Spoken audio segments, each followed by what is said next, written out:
Hey guys, welcome back to the channel, and today I'm going to be doing a ranking on all 4 Ip Man movies, so let's begin. For those of you who don't know, Ip Man is actually like a very popular martial arts franchise based on the life of a real-life martial artist who lived long ago in China by the name of Ip Man.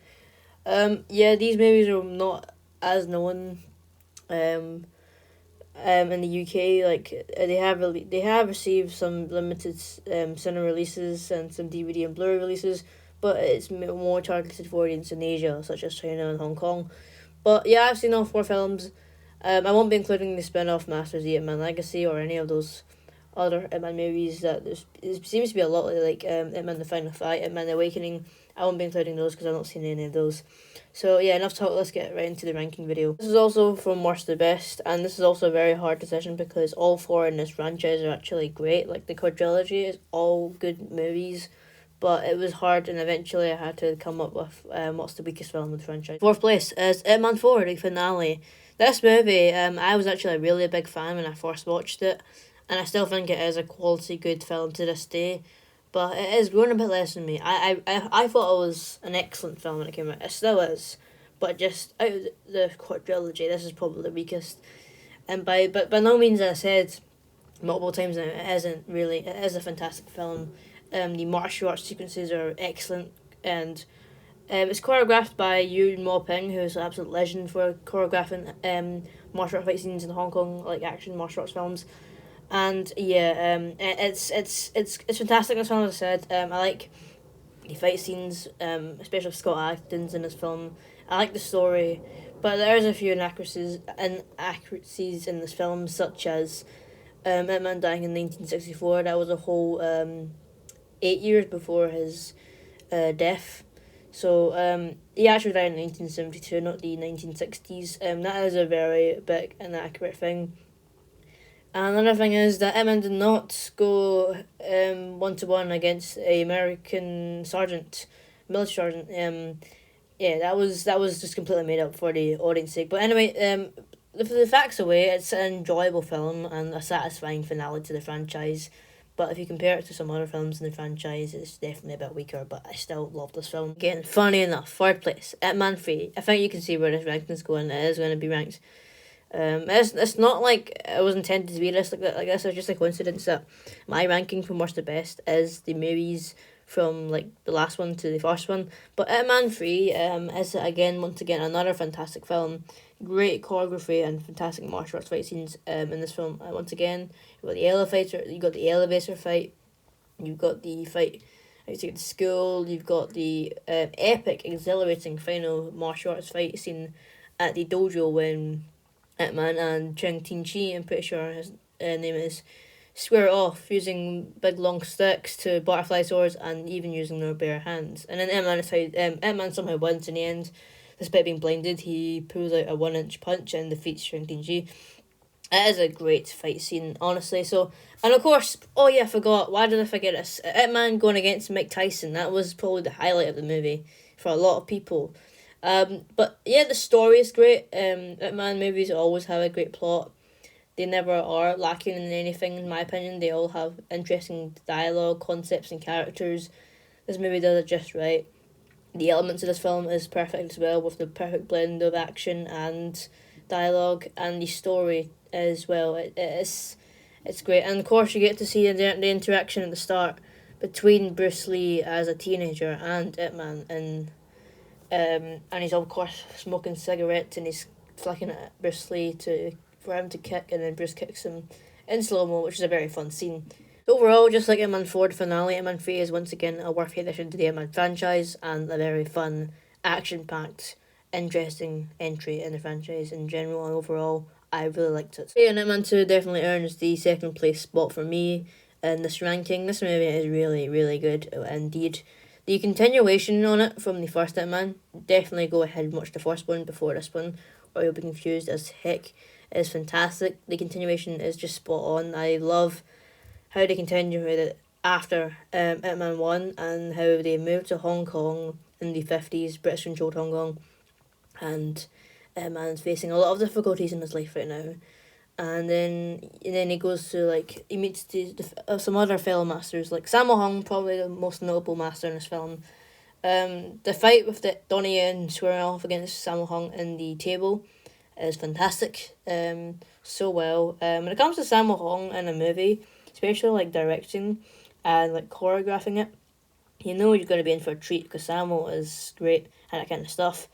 And then of course you got the big final climatic fight scene at the end where Ip Man goes off against the British boxer. I think it's Tyler the Twister Miller or something like that. It's basically copying a bit of Rocky 4, if I must say, after Sammo's character is killed in the ring, just like Apollo killed against Ivan Drago, and then Ip Man goes against the British boxer to avenge Sammo's death.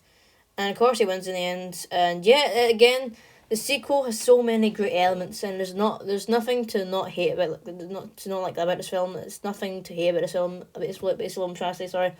Movie is overall all round great. Great fight scenes, great choreography, great cinematography, great characters, great story. All round great sequel, great continuation, and everything great. That's what I'm trying to say. So yeah, there's Emma 2. But the Piece of Resistance and the best film in the franchise, without a doubt, is the first Ip Man. Just Ip Man. I absolutely love this film. This movie is all around great as well. This movie is perfection basically. The martial arts is fantastic. The moment from where Ip Man goes against 10 black belts to him fighting against that northerner guy at the start, to the steel mill factory fight, to the climatic fight at the end where he goes against the Japanese general, who I think his name is Maria. And I love that bit. I love his villain. The Japanese general shows a lot of respect for Chinese martial arts, and he is very honourable to like his opponents. Even after getting beat the crap out, even after like Ip Man beat the crap out of him in the final fight, he still takes it like a trooper basically. Without doubt, the best villain in my opinion. A lot of thought and like depth put into that character, which is what I love. Sometimes villains are just rushed and just pure like bad for no reason, but this character is great. Yeah, even though I wasn't alive during the, of course, Second World War where the Japanese occupied China, I still understand this. I feel a lot of pain. My grandparents were alive during that time, or maybe even great grandparents, and they suffered through this. So this movie made me, obviously it's all fiction, but it's based on real events. This made me appreciate this event and think about the horrible things that happened during that time. And I'm so glad to be born and live during a time where none of that happened, and we're in a modern world where wars do usually happen, apart from the Ukraine-Russian war. But other than that, yeah. And there's one particular character that stuck with me, even though it's been a long time since I've seen this movie. General Sato, whatever his name is, that Japanese. I want to say a little bad word because I hate him. He's a Japanese dick. I'm sorry, but he really is. I do hate that character so much. I despise him. He's the worst part of the movie. I hate him. And I was cheering. Genuinely in my couch when I watched the bit where he died, when the gun was pointed to his neck, and the translator guy shot him. I was like, take that. And he definitely had it coming. He got what he deserved. Even after Ip Man won, he was a coward. He didn't, he refused to like accept defeat even after when Ip Man beat General Mira. And he still shot Ip Man even though it was fair and square. So I loved it when he died. One of the best bits and satisfying moments of the movie, indeed. But yeah, it's very dull and gloomy, this movie, and dark, which matches the tone of the events. It's fitting and it's great. And yeah, and honestly, I'm gonna say this now. I am a bit of Asian myself, being Chinese as well a little bit, but I kind of hate the Japanese for this. Obviously it's moved on, but like this movie has got a lot of emotion and depth packed into it. But I think it's a fantastic movie, so watch this if you haven't, if you like Japanese, Chinese stuff and martial arts.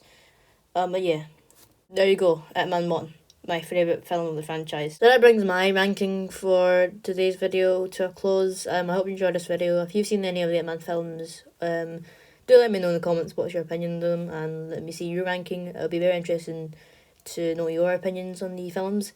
And thank you again for over 101 subscribers. Like, I've done a whole entire video dedicated to that subject, but just wanted to say it now and again. Thank you so much for 101 subscribers. Do give the video a like, subscribe to Fun Studios if you want to, and until the next video, bye bye.